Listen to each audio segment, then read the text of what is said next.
Hey guys, looking to make some money or start a business in the aftermarket car business or in the aftermarket car industry? Well, thanks to President Joe Biden signing a new executive order, you can now get into it. There is a whole gamut of opportunities that have just opened up.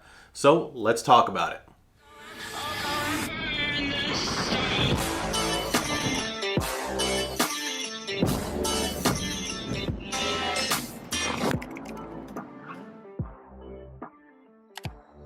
Hey guys, welcome back to another episode of Talking Mods. On today's episode, we're going to talk about a new executive order signed July 9th by President Joe Biden. Now, I think this one works on both parties being a positive one. But before we go into it, I am the CEO of Mod Bargains, been doing this for 17 years. Check out Mod Bargains for all your aftermarket needs. We carry a lot of products from wheels, tires, suspension, and so forth, and that was a shameless plug. Now, let's continue. All right. The thing is, when I've been doing this for so long, I have noticed that there's always been something inherently wrong in the industry. And it's not because of us, it's because of the manufacturers restricting certain products to be available for certain vehicles and customers. Now, I'm going to get into what this executive order is.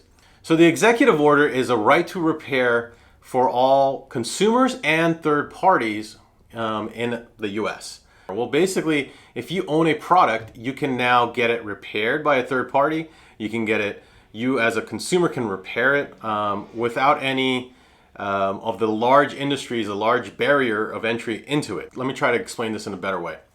Let's say you own one of these high-end sports cars. There's a Lamborghini here. And one in particular I'm going to use as an example is, it's called the Maserati Quattroporte. Now, if you've ever seen those vehicles, especially if you're looking at the used market, you'll probably find them usually at a certain point. We're usually at the 50,000 mark. I remember seeing a lot of them come out on the market. There was a reason for it. When it was time to change the brakes, for example, and the brake rotors, I'm talking about the brake rotors and so forth on them, no aftermarket is available on it. So nothing from StopTech, nothing from Brembo, nothing from ATE, nothing from any of the brands, Zimmerman, etc. Nobody has the rotors available to make for the Maserati.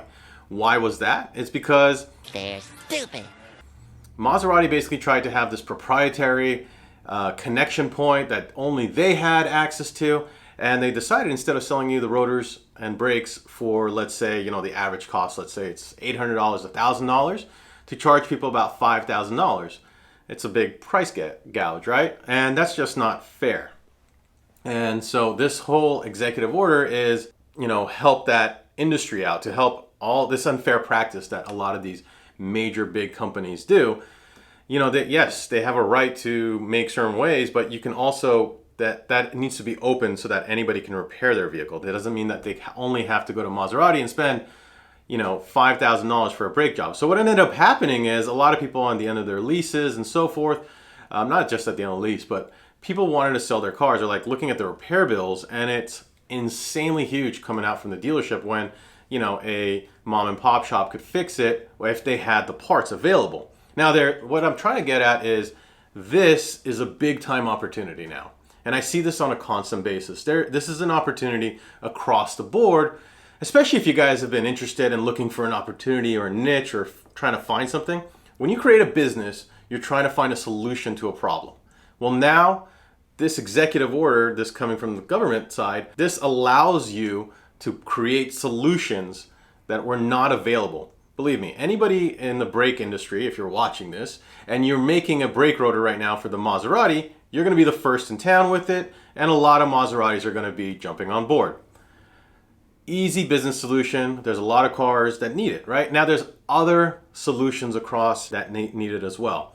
We've seen people do it on the kind of the hack side, for example, let's say on the BMW, when they wanted to change some of the computer parts where how it blinks, the blinkers go, or whatever it might be, to accept the LCI lights. So LCI lights being like the second generation lights, for example, on tail lights. Well, you had to use a BMW software to do it. But there was workarounds. Now the workarounds are legal. The dealership can't be saying, hey, this is wrong and so forth. Knowing this knowledge, I think this is a great opportunity for a lot of people. I think the support it's gotten has done very well. There's been support across the board from SEMA to just a ton of other industries. Now I'm sure you might be aware of in other industries as well. So this opens us up to a lot of areas. Anyway, guys, this was a short one. Let me know what you guys think. I think this is a really cool one that I really wanted to cover for you guys. And I will see you on the next Talking Mods.